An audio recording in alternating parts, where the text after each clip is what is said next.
ரோஹித் முதுகில் குத்திய அம்பானி, கும்பிடு போட்டு மும்பை அணியில் இருந்து வெளியேறும் ரோஹித் சர்மா.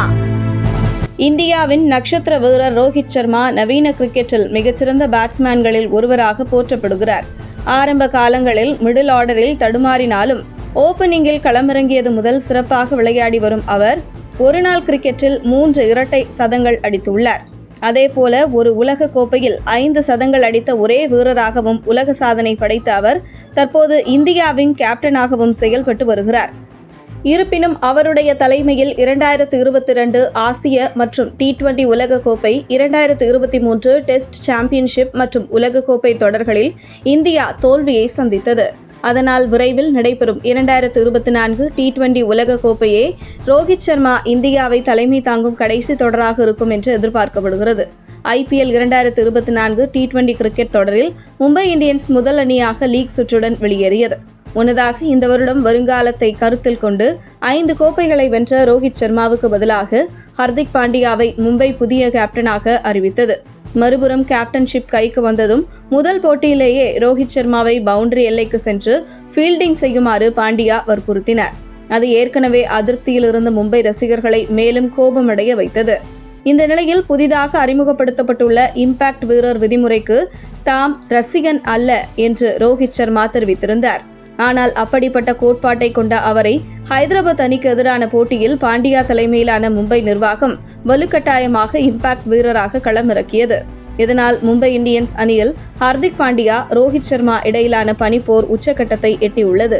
ஒரே குடும்பம் என்ற அடைமொழியை கொண்டுள்ள மும்பை இந்தியன்ஸ் அணியில் தற்போது 2 குடும்பங்கள் இருக்கிறது. ஹர்திக் குடும்பம், ரோஹித் குடும்பம் என 2 குடும்பங்கள் உள்ளன. ஹர்திக் பாண்டியாவின் கேப்டன்சியில் மிகவும் சுமாராகத்தான் இருக்கிறது.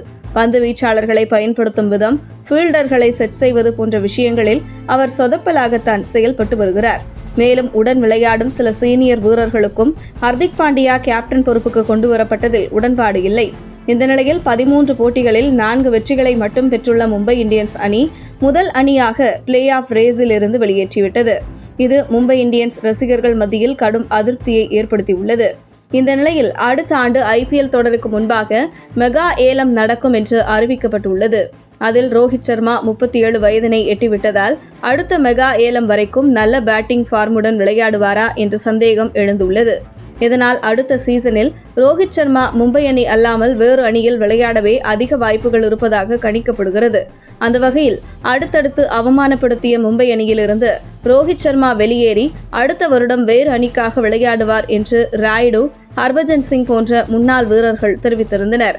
அந்த சூழ்நிலையில் கடந்த சில தினங்களுக்கு முன்பாக மும்பை மற்றும் கொல்கத்தா அணிகள் மோதிய போட்டி நடைபெற்றது.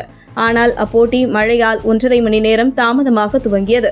அப்போது கொல்கத்தா அணியின் உடை மாற்றும் அறைக்கு நேராக சென்ற ரோஹித் சர்மா அங்குள்ள வீரர்களுடன் மணிக்கணக்கில் அமர்ந்து பேசினார். அத்துடன் கொல்கத்தாவின் துணை பயிற்சியாளர் அபிஷேக் நாயருடன் ரோஹித் சர்மா களத்தில் நீண்ட நேரம் பேசினார். அதனால் அடுத்த வருடம் ரோஹித் கொல்கத்தா அணியில் தான் விளையாடுவார் என்று அந்த மீட்டிங்கில் உறுதி செய்யப்பட்டதாக ரசிகர்கள் பேச துவங்கினர். உங்கள் தின சேவல்